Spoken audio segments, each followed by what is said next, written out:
বাংলাদেশে সঠিক নির্বাচনের মাধ্যমে প্রাণবন্ত সংসদ গঠিত হবে।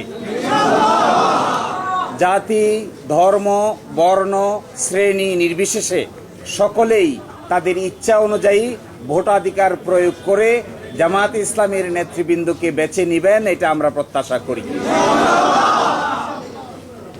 এবং আমরা এটাও প্রত্যাশা করি বাংলাদেশের আগামী সংসদে ইন্টারেস্টিং এবং কনস্ট্রাকটিভ বিতর্ক হবে, যার মাধ্যমে ডেমোক্রেসি একটি স্থায়ী রূপ লাভ করবে। আজকে মাননীয় আপিল বিভাগ হাইকোর্টের যে রায় ছিলেন, এই রায়কে বাতিল ঘোষণা করেছেন এবং ইলেকশন কমিশনকে নির্দেশনা দিয়েছেন বাংলাদেশ জামায়াতে ইসলামীর রেজিস্ট্রেশন এবং অন্য যে সকল ইস্যু ইলেকশন কমিশনের সামনে আছে বা আসবে সেগুলো যেন দ্রুতই নিষ্পত্তি করেন।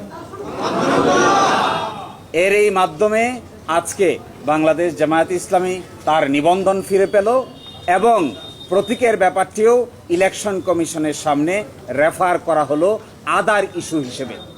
এই জন্য আমরা মামলার শর্ট অর্ডার চেয়েছি। আমরা আশা করি আগামীকালকের মধ্যেই মামলার সংক্ষিপ্ত আদেশ আমরা হাতে পাব। এই সংক্ষিপ্ত আদেশ আমরা ইলেকশন কমিশনের কাছে অ্যাপ্রোচ করব। বাকিটা ইলেকশন কমিশন আইন অনুযায়ী অতি দ্রুত জামাতের নিবন্ধন এবং জামাতের প্রতীক বুঝিয়ে দিবেন, এটা আমরা প্রত্যাশা করি।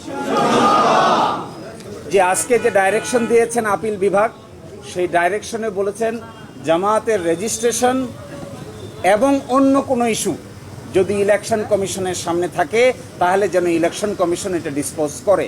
এই অন্য ইস্যু বলতে আমরা বোঝাচ্ছি এটি হলো প্রতীক সংক্রান্ত ইস্যু। আমরা আশা করি ইলেকশন কমিশন নিবন্ধনের ইস্যু নিষ্পত্তি করবেন, একই সাথে অন্য ইস্যু হিসেবে দাঁড়িপাল্লা প্রতীকের ব্যাপারটিও নিষ্পত্তি করবেন। আমরা প্রত্যাশা করি বাংলাদেশ সুপ্রিম কোর্টের সর্বোচ্চ আদালতের রায় চূড়ান্ত। কে কবে কখন প্রশাসনিকভাবে সিদ্ধান্ত নিয়েছেন এগুলো বিচারিক কোনো সিদ্ধান্ত নয়। এই জন্য আমরা প্রত্যাশা করি ইলেকশন কমিশন রায়ের কপি পাওয়ার পরে অবশ্যই দ্রুততম সময়ের মধ্যে এই দুটো বিষয়ের সিদ্ধান্ত নিবেন এবং আমাদের প্রত্যাশা কার্যকর হোক, এইটাই আমরা গভীরভাবে বিশ্বাস করি। এরপরে কেউ বক্তব্য দিবেন? পিটিশনের বাইরে আরেকটা পিটিশন অ্যালাউ করেছেন, সেটা বলবেন? যে মূল পিটিশনের বাইরে আরেকটি পিটিশন যে অ্যালাউ করেছেন, এটা ওইটার সঙ্গে কানেক্টেড। ওটা আজকের কোনো বড় ইস্যু নয়, সেই জন্য এটা এখানে উল্লেখ করা না করার মধ্যে কোনো পার্থক্য নাই। Thank you.